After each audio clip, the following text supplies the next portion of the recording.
anything that went wrong tonight? That could. Not everything. It seemed a bit that way in the first 40 minutes or the first half, yeah.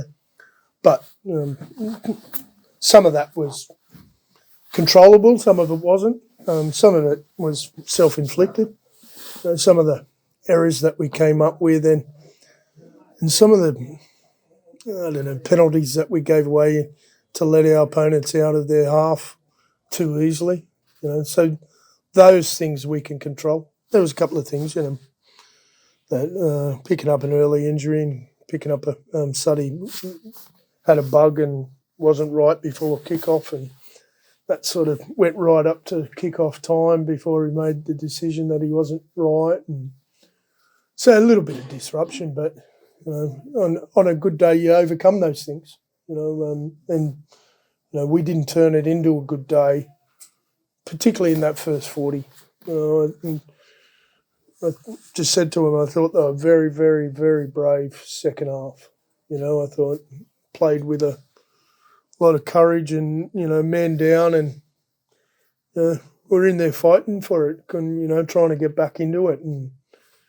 And if we could have bottled that effort that we were putting in the second half when we were down and put that into smarts and execution and a bit of skill in the first half, we might have had a closer scoreline. And I'm not discrediting our opponents in any way, shape or form. I'm not sure that would have been enough anyway, but our opponents were too good for us tonight and they deserved it. Despite those things, they did enough. They were good enough in round one. I don't think they were spectacular, but nobody's going to be at this time of the year. They made quite a lot of errors and invited us back in a couple of times there when it was 8-0. Hick did us a favour and missed a couple of goals there to keep it close, and could have. Was thinking a couple of times when they come up with an error that we might sneak this and go in at 8-6. That, and then we dropped the ball on second tackle. So some of that was self-inflicted. So and then the send-offs and sin bins, and that doesn't help. But it was we'll take some good and some bad from that game and learn lessons from it. The centre-offs, Franklin, was it swinging arm, and Liggy looked like a little bit of retaliation. What's your take on those, please? Oh, listen, I leave that to the people to deal with, and they'll do replays, and so will I. I'll go home and watch it and slow it down and have a look at it and properly. When those things happen, and I'm usually thinking about who's got to move into what sort of role for the remainder of the game. So, I'm not really getting to study whether they're right, wrong or indifferent. So I'll leave them up to, I've got all the faith in the world in the people that make those sort of judgments, and there's, even if they get something wrong like we often do, there's avenues and ways of challenging those things. So if there's a case to challenge, we'll challenge it. But if not, we've got to accept what happens. You mentioned Liam Sutcliffe. What about Joe Cater? Obviously left after around 10 minutes. Didn't come back on. Hamstring. Yeah, it's hamstring. Not sure how bad. I can't. Sorry, I haven't got the full physio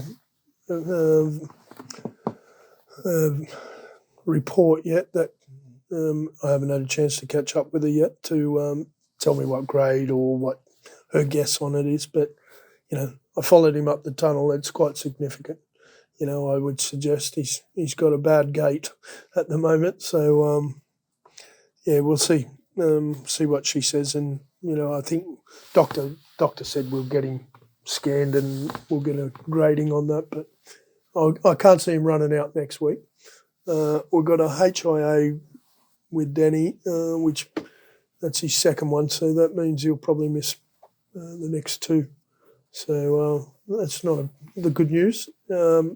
However, the good news was Jack Walker passed his HIA and he'll be available for next game. So little ray of sunshine there. There's a few points in the off in that second half. I mean, Liggy did at one point, but he came back on. I mean, is there any other knocks to be worried about? Not that I'm aware of. I thought Liggy was tremendous tonight, by the way. Up until when he got sent off, and I thought he was way up and above everybody else in terms of our team. I thought Lewis Martin was very good too. Come up with some really big plays, and he's a brave kid. He copped a lot. He took some tough carries there tonight, and he's a brave kid.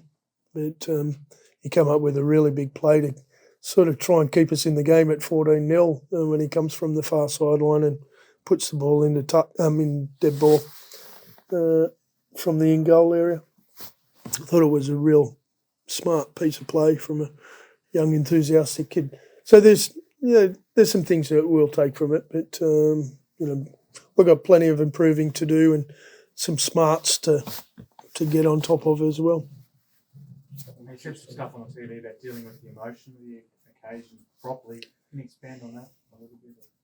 Yeah, well, I think I don't know whether it was about the rivalry between clubs. It's more new boys wanting to come and make a difference. I think when think they want to prove to their new pals and that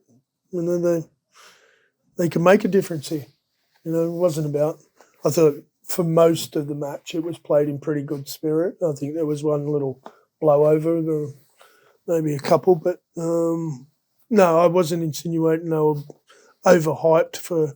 I just, we were probably getting a bit frustrated with the way we were playing. When Frank got involved with what he got involved with, I think he put on a nice, good hit and should have stopped at that, and he probably wanted to turn it into a bit more than just a nice, good hit. Which, by the way, I've seen even in all the friendlies this year, we're worried about the physicality of our game. I've seen our reserve grade teams had a training session this morning against each other, KR and FC at the uni, and I'm going to say I'm seeing more big hits with people tackling legitimately or lowering rather than catching. We've all the chest catches that we've got going on and have been for the last 20 years here, catch and dance and then put people down. People are now starting to bend their back and make traditional rugby league tackles, and they're knocking people off their feet. I don't know that it's causing injury. I don't think it is. I think it's just actually nice, sweet timing of tackles rather than head clashes when they're staying high and trying to catch each other. So, Frank's was a terrific hit on Elliott, I think it was, and he probably should have just walked up and put his body weight on. That would have been enough. As the first game of the season, aside from the things you just mentioned, is there any pointers for anything that will be different this year from that 80 minutes? I hope so.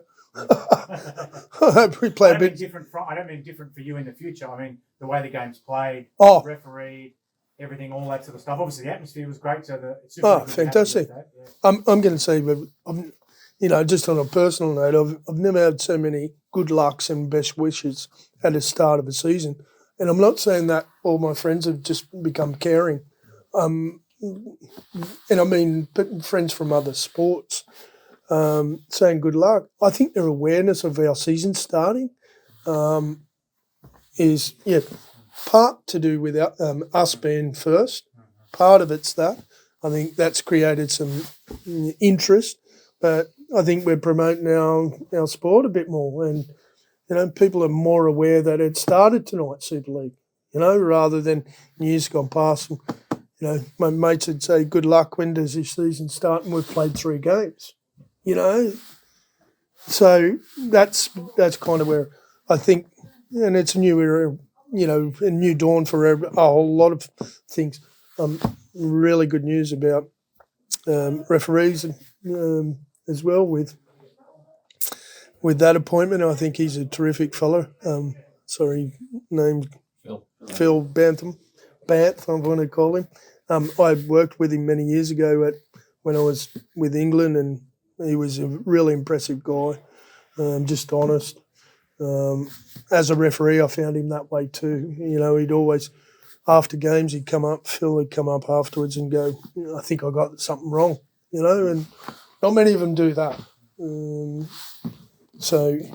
I think he'll be good for them, and I think he will be a good appointment for the league. But I'll leave that to him. I've got some of my own stuff that I've got to deal with and get my boys sorted out so they, start with a better 40 next week, not have to dig in after 40. And that's harder way to play.